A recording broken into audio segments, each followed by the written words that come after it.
একটি অন্যতম জাতীয়তাবাদী গণতান্ত্রিকামী একটি দল।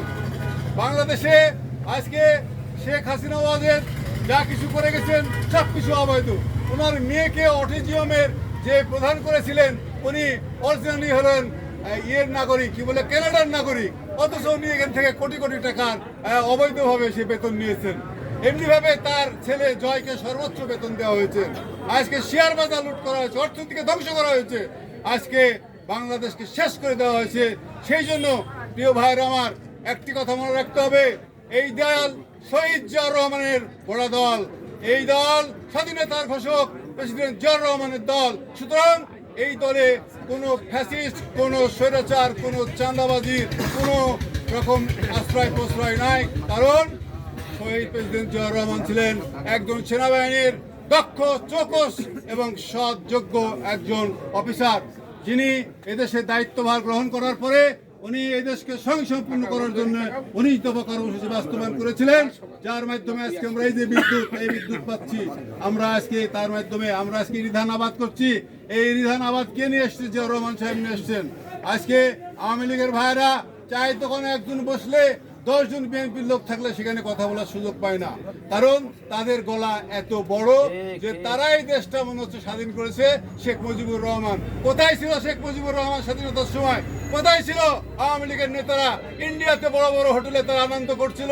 এদের স্বাধীন করেছে শেখ মুজিবুর রহমান নয়, এদের স্বাধীন করেছে শহীদ প্রেসিডেন্ট জিয়াউর রহমান সাহেব। তার ডাকে স্বাধীনতার ঘোষণা হয়েছিল। সেই জন্য ভাইয়েরা আমার, আজকে আমাদের বুকে, আপনাদের বুকে, সবার বুকে অনেক কষ্ট আছে, অনেক ক্ষোভ আছে। সেই কারণেই ক্ষোভ নিজের ভিতরে রেখে আমাদেরকে ক্ষমতায় যেতে হবে।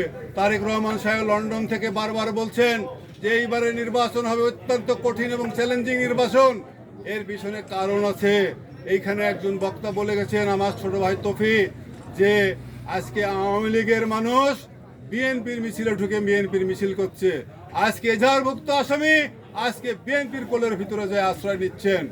আগামী দিনে যে নির্বাচন হবে, এই নির্বাচনে বিএনপি অংশগ্রহণ করবে, সেইখানে আওয়ামী লীগ কোন দিকে যাবে, কাকে সাপোর্ট করবে?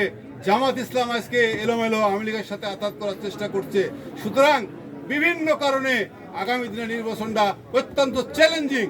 সেই কারণে আমি মনে করি যে আমাদেরকে বাংলাদেশ জাতীয়তাবাদী দলের প্রত্যেকটা সৈনিককে একতাবদ্ধ থাকতে হবে। যদি আমাদের ভিতরে যদি একতাবদ্ধতা না থাকে তাহলে পরে অপর সুযোগ নেবে। সেই কারণে ভাইরা আমার, রাত্রে অনেক হয়েছে, আজকে এখানে একটা পার্টি অফিস উদ্বোধন হলো। আজকে ওয়ার্ড পর্যায়ে নেতৃবৃন্দরা আসেন, আপনারা এখানে আসবেন, বসবেন, মত বিনিময় করবেন। আপনাদের কোনো সমস্যা হলে আমাদের উপজেলা পর্যায়ের নেতৃবৃন্দ আমরা যারা আছি আমাদেরকে জানাবেন। আমরা যদি সমাধান না দিতে পারি তাহলে আমাদের জেলা আছে, তারা এগুলো দেখবেন।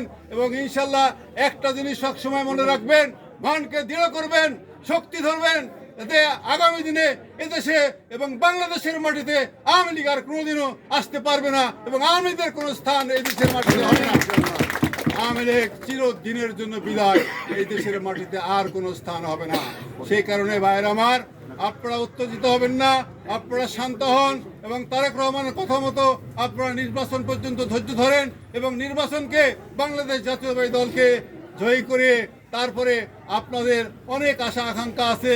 এদেশে অনেক কিছু সৃষ্টি হবে, অনেক খাতের সৃষ্টি হবে, যেখানে আপনারা কর্মসংস্থান পাবেন, যেখানে আপনারা কাজ করতে পারবেন, যেখানে আপনারা সুযোগ সুবিধা পাবেন। সেই কারণে ধৈর্য ধরে আগামী দিনে তারেক রহমানের ডাকে, আগামী দিনে আমাদের জেলা বিএনপির বিপ্লবী নেতা চাঁদ ভাইয়ের ডাকে সাড়া দিয়ে একত্রিত হয়ে আপনারা একসঙ্গে কাঁধে কাঁধ মিলিয়ে কাজ করবেন, এই আশাবাদ ব্যক্ত রেখে সকলের সুস্বাস্থ্য এবং মঙ্গল কামনা করে আমি আমার সংক্ষিপ্ত কথা শেষ করছি। আসসালামু আলাইকুম।